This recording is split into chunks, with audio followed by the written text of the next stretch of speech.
La la la la la. Alright, okay, here. Let's go. Ah. Sloppiest application of lip gloss on the planet. But I got it on nonetheless.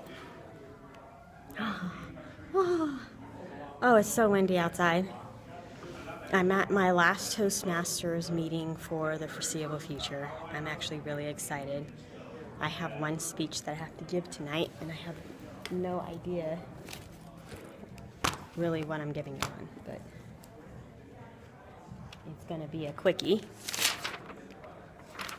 All right, Cinco de Mayo.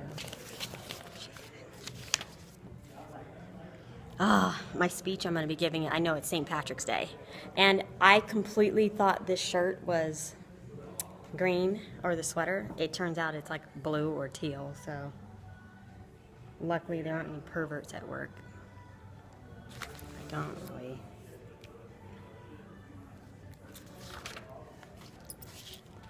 Oh my gosh. I gotta figure out who is this general.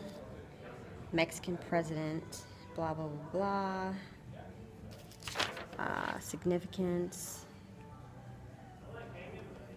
Mexican president Benito Juarez. So I gotta remember that. Where's my pen? Benito Juarez. Juarez. You know, Cinco de Mayo is actually a really important holiday to the United States. And people think it's all about Mexico, and while the Cinco de Mayo, the reason behind it has its roots in Mexico, particularly Pueblo,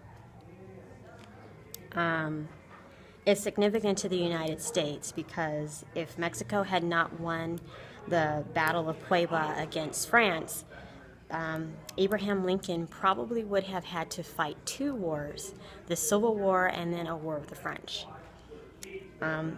It is believed that Napoleon III,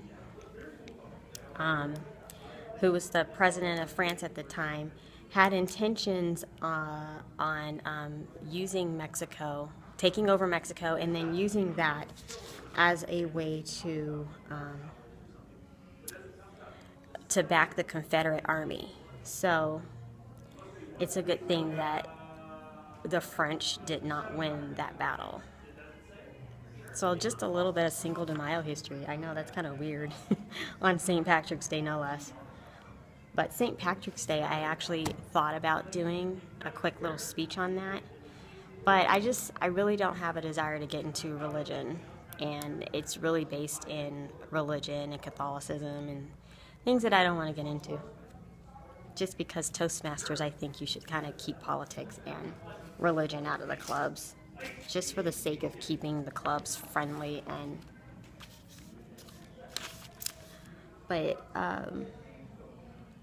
yeah, Cinco de Mayo is actually only celebrated in the state of Pueblo. What is that? In the state of Puebla. Sorry, Puebla. I keep saying Pueblo.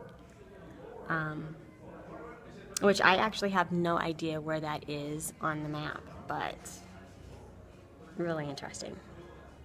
But I'm actually very excited. Cinco de Mayo is like right up there with 4th of July. Love it, love it, love it. 5th of May.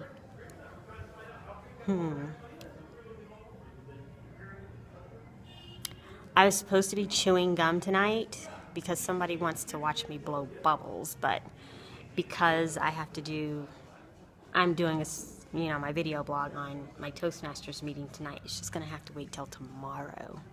And I may just do that during my lunch break. I am hoping to muster up the courage to ask this guy out at work because, he really makes me nervous.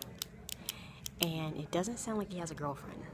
Like one of his coworkers asked him today, what did he do this weekend? And he said he pretty much stayed home and watched TV, and then he went to church on Sunday. And when he told me he went to church, well, not me, but when he told his coworker who went to church on Sunday, I was so like, oh my gosh, he goes to church. I'm so happy he's not like a heathen.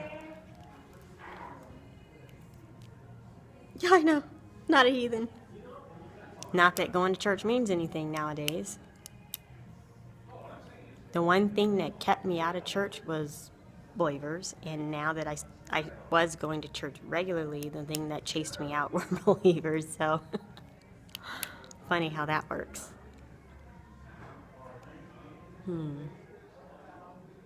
I really need to work on getting my blog set up because, well, it's been shut down.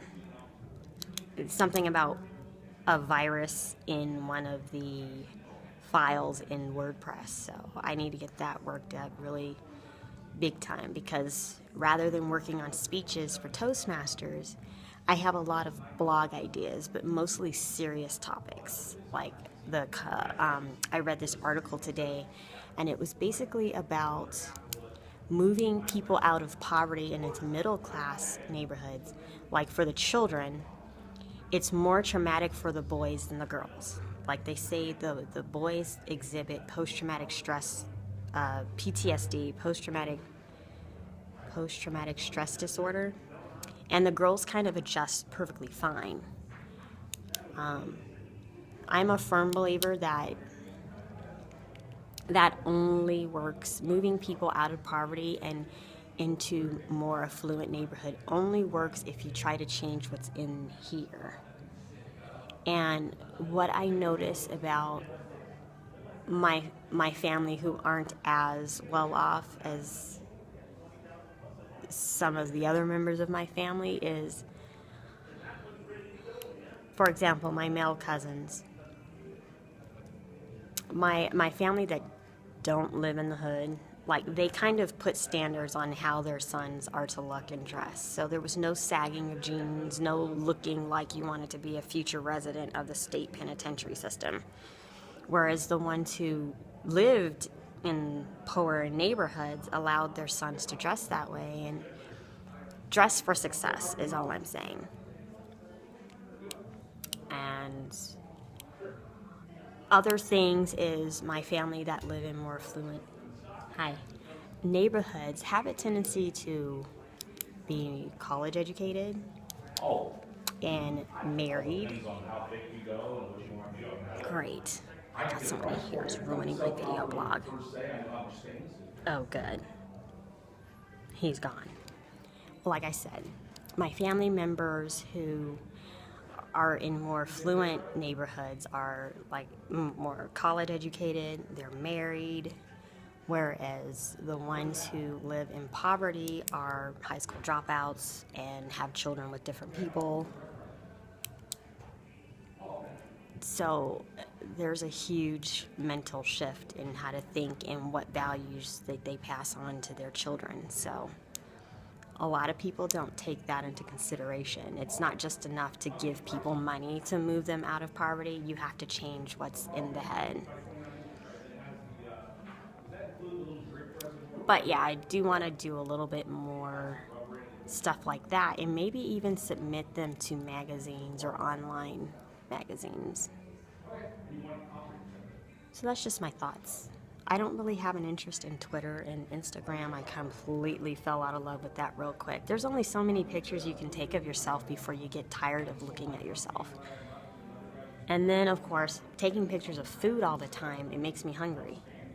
Although I do love looking at food porn. Let me see here. Well, let me get to writing this, or at least scribbling some notes for this speech that I have to give in probably the next 15 minutes. I will see you tomorrow. Bye.